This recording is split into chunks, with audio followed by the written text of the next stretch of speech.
How did the upcoming tour with Avatar come together?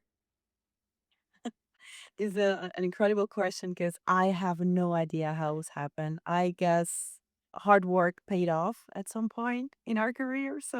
Um, someone noticed us and they just wanted us to be part of this huge, huge tour, which is probably one of the best things that ever happened to us. So I don't know if that answered your question, but we're stunned by the offer that we got and the upcoming tour. So I don't know how it happened, but we're so freaking happy about it.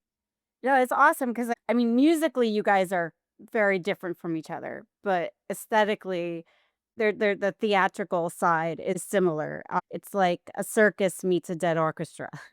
Exactly. I mean, isn't like a huge circus after all? Like every single tour is a big circus. And I think that the diversity that we have in the genre, I mean, I think it will match perfectly on tour because the vibes are going to be probably the same, the mood. So I'm really, really, I cannot wait for it. Yeah, it would be fun, and I'm very excited for you guys. And for you, life on the road, are there any musical playlists or books or movies that you can't leave behind? Well, I would love I haven't got the chance to buy a Kindle because I had to pause a little bit the reading when I'm on tour because I really like the old-fashioned book, the actual physical book. I'm with you on that. But sometimes you have, like, so little space to put everything for, like, a whole month, 5 weeks tour, and the book, I'm afraid, is the last thing that I have to think about, but and I've been very lazy on the Kindle thing, but only because I'm not really a huge fan of Kindle in general.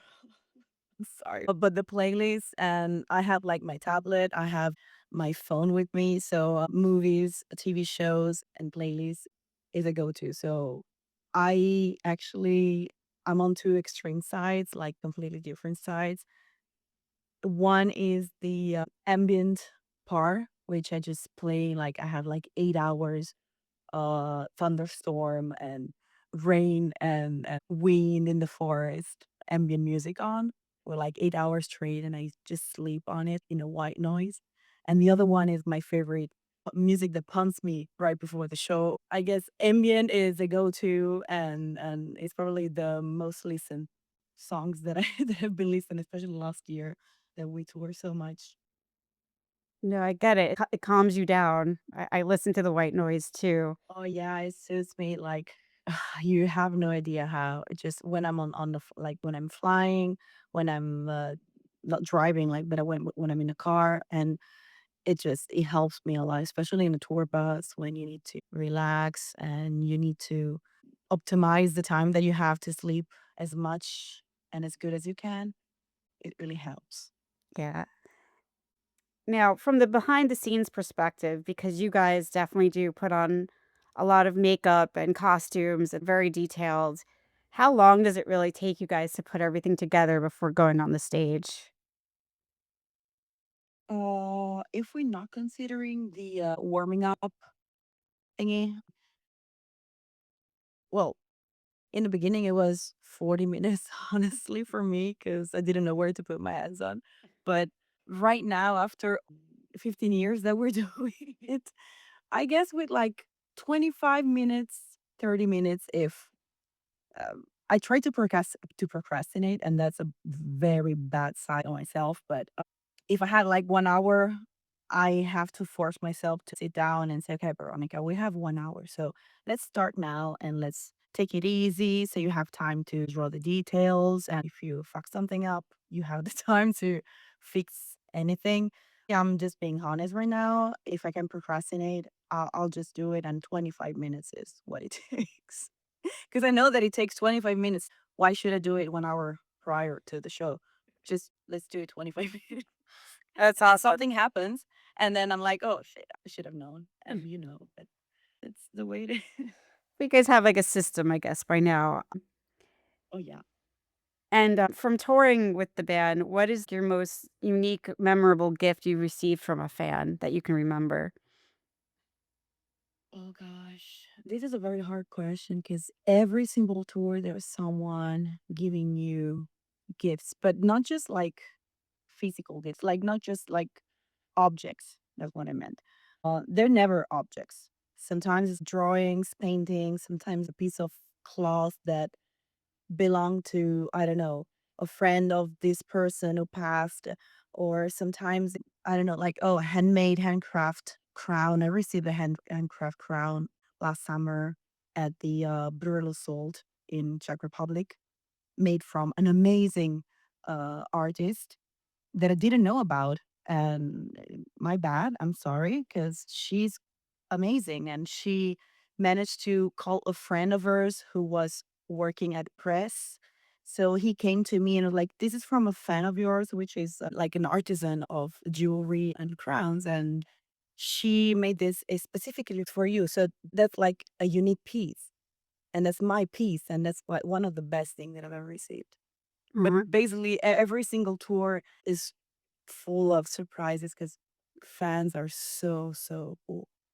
And they're so sweet with me because I guess I'm the only woman of the band. So they want to like cuddle me and they want to make me feel safe and loved. And that's awesome. that's really cool. Speaking of the band, it has faced a number of lineup changes over the years, and I know Francesco went to all different types. I think he played every single instrument on the in the band by now.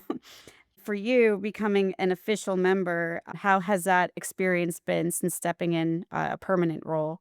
Being an official member didn't change much for me because I mean, they always made me feel like a permanent member since day one.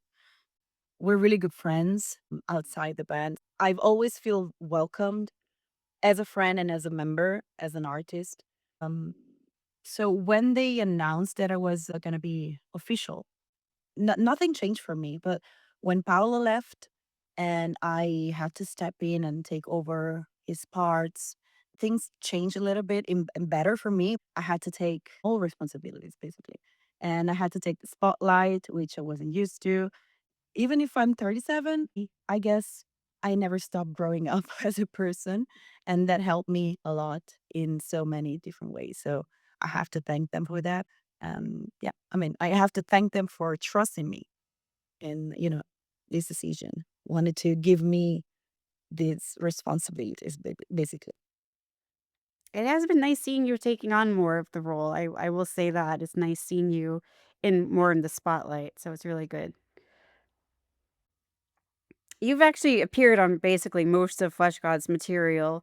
How has that experience helped you shape yourself as a vocalist? I have learned so many things that I didn't know about myself, if that makes any sense. Touring, playing, recording, being inside, looking like inside the machine, basically. When the songwriting is happening, everything has changed me for good, like in a very good way, and really helped me growing up and being the woman that I am right now. Artistically as well, especially the artistic part, it just changed the pers- perspective and the perception that I have about myself in this world, basically. I mean, I think highly of myself much more than I used to back in the days. What is your favorite song to perform live, and which Flesh God album stands out most to you? Oh my goodness. Favorite song to sing, the more fun that I have on stage is probably Morphine Waltz. I have the chance to not to show different sides of my, my techniques, but I have the chance to show my true self because it's a goofy song, basically.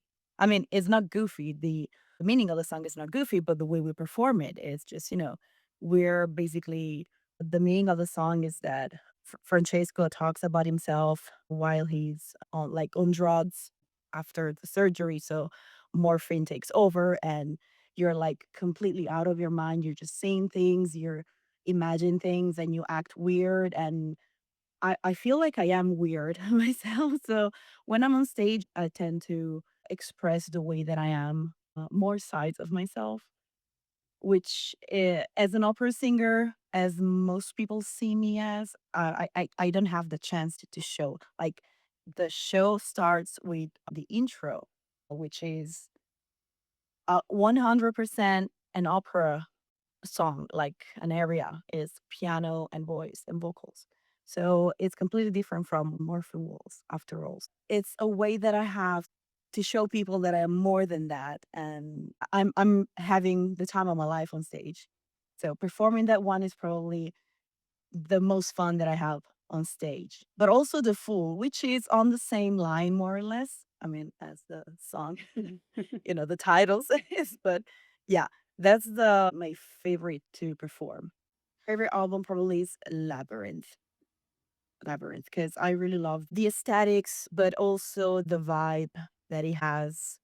Greek mythology, we as Italians, we grew up studying it, and I have an artist degree. So I used to paint all of the statues and mythology, all the mythological animals is a great way to express that part of the history that just a few people have spoken about. So I really love Labyrinth.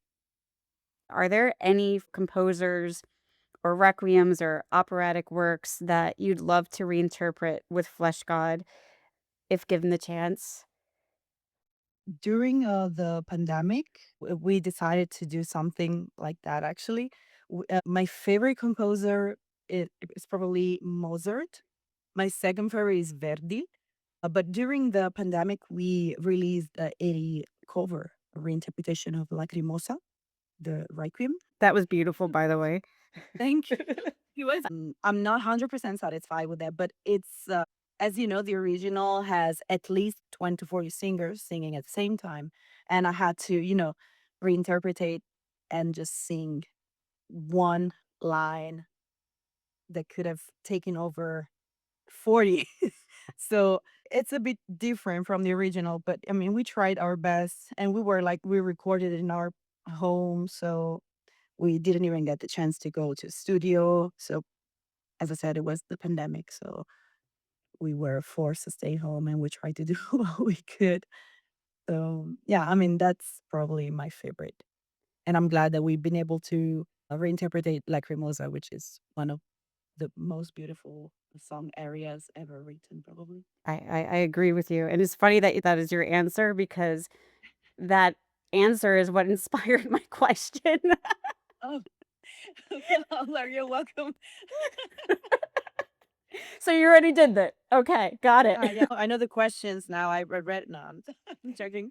I But mean, when you asked me something like that, the first thing that popped up to my mind it was that. So I'm glad that we're on the same line on that. I agree with you. It's my personal favorite Mozart track. You guys nailed it. It's like so I'm like, what else can they do? Wow. So, what lies ahead for Flesh God once the tour wraps up? Is there anything you can share about upcoming plans or what fans should watch out for next? This interview comes in a very particular and odd moment, I would say, because we're about to share some big news, some upcoming stuff that we're about to announce. So, yeah, I mean, I wish I could say something, but it's something like we've been working on it for quite a while now. Hush, hush Um, for now. I get it. yeah. So, we'll speak again soon, I guess. Yeah. Stay tuned because something big is coming. And for the first time, we're gonna do something that we never done before. Okay, can't wait. Going to a place that we never been before. That sounds super exciting. I'm looking forward Okay. to seeing the news about it. Yeah, I am excited. And, yeah, can't say anything. No, I understand. I don't wanna, overstep to make you, say anything that you can't. We're Italian. We don't want to jinx it, also. Yeah, So oh, I get that. uh, I'm like touching metal right now and red and stuff. Aw, I'm sorry. In the U.S., they knock, right? Yeah, we knock on wood. That's what we do. The expression is knock on wood. Oh, wait, yeah, okay, perfect. That's what I've been doing now.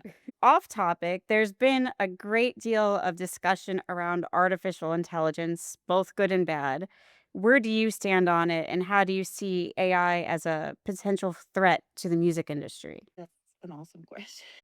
I don't want to sound like a conservative purist, but I grew up with like classical. I'm classical trained as a musician, as an artist. As I said, I've been to the art academy, so I've always loved the let's say analogic way of making art. I believe that that's where the artist can put like 100, 1,000% of himself in what they're doing. Besides that, speaking if we want to talk about AI in the art industry as like the purest form of art, like from, as I say, paintings to music, I'm not really a huge fan of it. First of all, you can definitely see and hear whether it's, AI or not. And there's a reason for that. It can be like technically perfect, but like on paper, you can see that it's technically perfect, but then you listen to it and there's no emotion, there's no shade of human trace, let's say. If we want to talk about AI in like research or making our life better, I would say just do it because it could help us in so many ways, but just leave art alone. Art is the best if a person does it. That's what I think of. It's good as an assistant versus replacing the human being. Exactly. Yeah. Yeah. Just it doesn't have to replace the human touch, basically. I agree. And here's a fun question. If you could bring a classical composer back to life to introduce them to a Fleshgod album, who would you choose and which album would you play for them and why? Mozart, and I will definitely play Labyrinth for him, and then he will probably kill himself again. Hopefully not, but I would definitely go, dude. Please just sit down and listen to it. I would say Beethoven, but jokes aside, I mean it couldn't. I'm joking. It was a bit, impaired, so I don't think it could. That's awesome though, the way he did everything. But yeah, that's another story. But yeah, Mozart, 100% Mozart. Awesome. I really like your passion for Mozart. That is really cool. My last question is there anything you want to say to your fans, whether it's something you personally have coming up or something with Flesh God that they should know about? On the side of Fleshgod, we're gonna release a couple of news pretty soon, so stay tuned.